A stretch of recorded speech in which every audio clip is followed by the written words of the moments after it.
Tell me, who said this that if you can't have bread, eat cake? Some historical figure? Guys this was not a joke, यह आम जनता के मुंह पर एक तमाचा था। हम बात करते हैं 18th सेंचुरी फ्रांस की। उस टाइम फ्रांस तीन स्टेट्स के अंदर डिवाइडेड था। The first one was clergy, second was nobility and third was common people. First and second states के लोगों के पास बाई बर्थ प्रिविलेजेस थी, उनको ना कोई टैक्स देना पड़ता था और वो पॉलिटिकल पावर भी एंजॉय करते थे। जबकि जो थर्ड स्टेट के लोग थे उनको ना कोई पावर दी जाती थी और उनको सारा टैक्स पे करना पड़ता था। 1774 में लुई 16 फ्रांस का राजा बनता है और उस टाइम तक फ्रांस की हालत बदतर हो चुकी थी। France was in huge debt due to wars specially with Britain, और इस चीज से छुटकारा पाने के लिए लुई 16 ने जो कॉमन पीपल थे उनके ऊपर और ज्यादा टैक्स इंप्लीमेंट कर दिए। अब एंट्री होती है लुई 16 की वाइफ मैरी एंटोनेट की। मैरी एंटोनेट एक ऐसी लेडी थी जो बहुत ही ज्यादा खर्चा करती थी और उस वजह से वहां के कॉमन पीपल थे उन्होंने उसको मैडम डेफिसिट यानी कि खर्चों की रानी भी कहा था। हालत इतनी ज्यादा खराब हो चुकी थी कि 1788 आते आते फ्रांस के अंदर फूड क्राइसिस आ गया।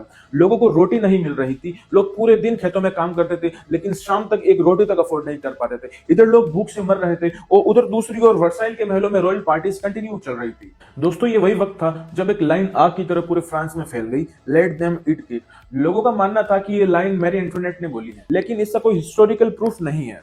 फिलोसोफर रूसो ने 1765 में अपनी एक सेल्फ बायोग्राफी कन्फेशन में इस लाइन का जिक्र किया था और उन्होंने बोला था कि किसी रानी ने यह लाइन बोली है, लेकिन उस टाइम तक मैरी एंटोनेट सिर्फ 9 साल की थी तो यह कहा नहीं जा सकता कि यह लाइन उन्हीं ने बोली है। लोगों में गुस्सा इतना भड़क गया कि 1789 में फ्रेंच रिवॉल्यूशन होती है। लोगों ने वर्साइल के महलों में आग लगा दी, लुई 16 एंड उनकी वाइफ मैरी एंटोनेट को एग्जीक्यूट कर दिया गया। ये वही दौर था जब फ्रांस में एब्सोल्यूट मोनार्की को हटाकर कॉन्स्टिट्यूशनल गवर्नमेंट को अपनाया गया और लोगों ने इनजस्टिस एंड इनइक्वालिटी पर विजय प्राप्त की।